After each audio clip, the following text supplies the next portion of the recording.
fall forward. Every failed experiment is one step closer to success. You've got to take risks, and I'm sure you've probably heard that before, but I want to talk to you about why that's so important. You will fail at some point in your life. Accept it. You will lose. You will embarrass yourself. You will suck at something. There's no doubt about it. And I know that's probably not a traditional message for a graduation ceremony, but hey, I'm telling you, embrace it, because it's inevitable.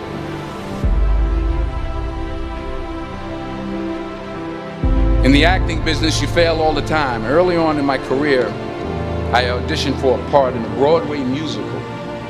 Perfect role for me, I thought, except for the fact that I can't sing. I didn't get the job. But here's the thing. I didn't quit. I didn't fall back.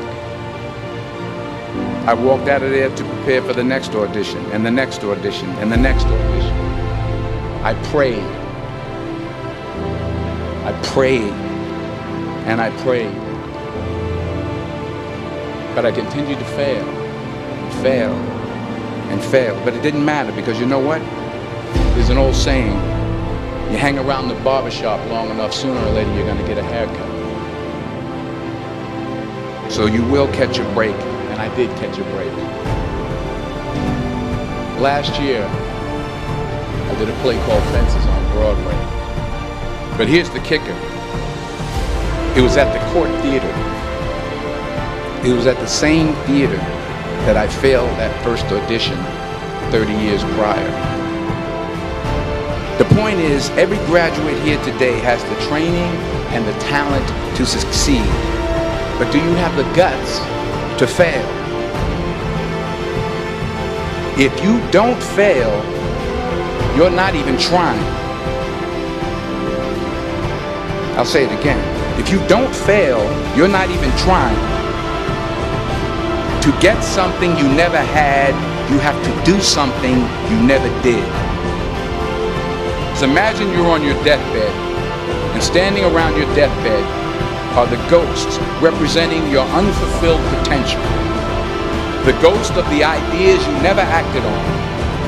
The ghost of the talents you didn't use. And they're standing around your bed, angry, disappointed, and upset. They say, we came to you because you could have brought us to life, they say. And now we have to go to the grave together. So I ask you today, how many ghosts are going to be around your bed when your time comes?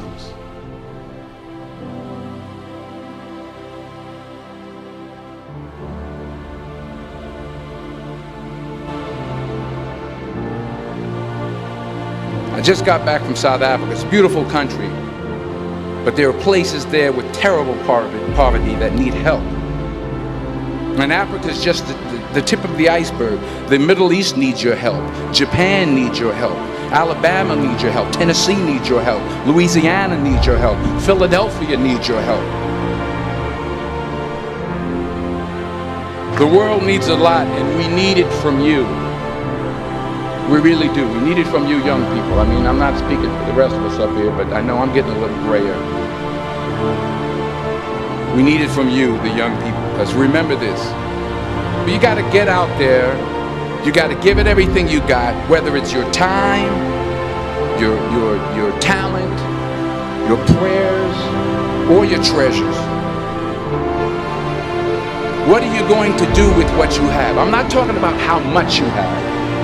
Some of you are business majors, some of you are theologians, nurses, sociologists. Some of you have money, some of you have patience, some of you have kindness, some of you have love.